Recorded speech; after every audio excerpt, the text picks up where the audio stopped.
we're looking into something pretty stark.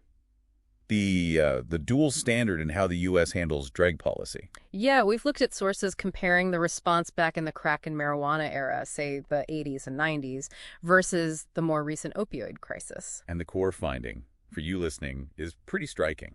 It really is. Basically, the shift from seeing addiction as a crime to seeing it as a treatable disease, that shift seems to have been triggered when the crisis really hit white communities. It tells you a lot about how policy gets made. And where empathy is directed, So let's start back then with that first model, the architecture of punishment. It grew out of the war on drugs, right? Absolutely. Kicked off in 71. And the data, it's brutal.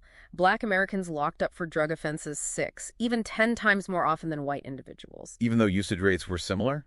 Pretty much the same. So it wasn't about who was using it was about who was being targeted by policy and enforcement. And that targeting was, actually written into the laws. Oh, definitely. Look at the Anti-Drug Abuse Act of 1986.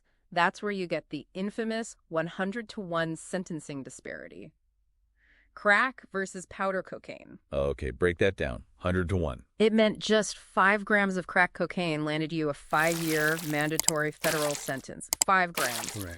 But you needed 500 grams of powder cocaine, the form more associated with wealthier white users for that same 5-year sentence. Wow. And how did they sell this? What was the story they told? Well, a big part of it was the super predator theory that emerged, particularly in the 90s. Ah, yeah, I remember that term. It was this, dehumanizing rhetoric. It painted young offenders, often implicitly black youth, as these kind of, quote, stone-cold predators. Giving political cover for really harsh policies. Exactly. Justified mass incarceration. And look, even with marijuana now, the bias lingers.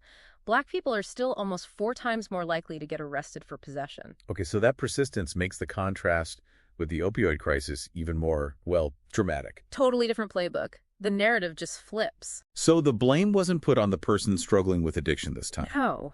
This time, the finger pointed firmly at the system, at powerful players, specifically the pharmaceutical industry. Purdue Pharma, the Sackler family, that whole saga. Right. Aggressive marketing, deceptive practices.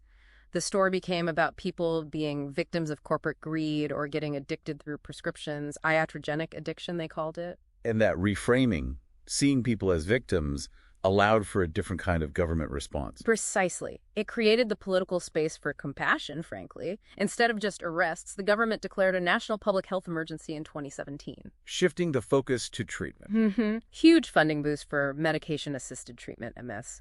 Medically supervised care. Right. And you saw almost all states, 45 of them, bring in Good Samaritan laws. So if you call 911 for an overdose, the priority is saving a life, not necessarily making an arrest. That's the idea, a harm reduction approach. And accountability looked different, too. Focused on the suppliers, the corporations. Yeah, massive lawsuits, big settlements.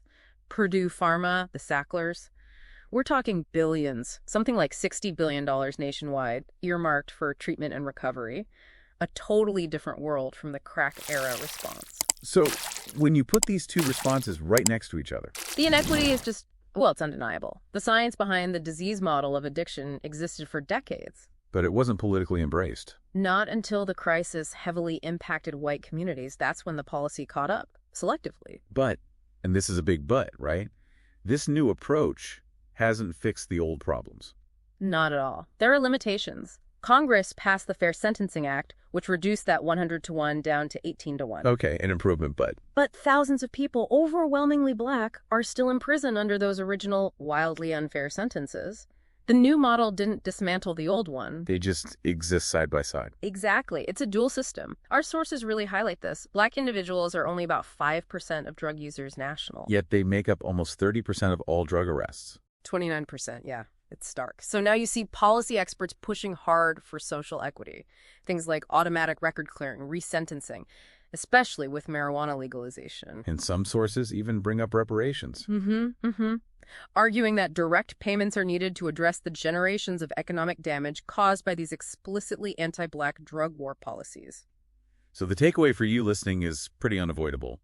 The way America responds to addiction seems driven less by the drug itself or even the science, and more by the perceived race of the person using it. It confirms a deep, systemic racial double standard. It's still shaping things today. So as you think about all this, here's the final question we want to leave you with. Consider this. We built this whole public health system for opioids treatment, funding, harm reduction, but the old punitive war on drugs machinery.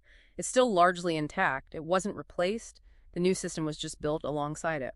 So what does it really mean for justice, for real equity across all communities, when we have both a compassionate treatment model and a destructive incarceration model operating at the very same time?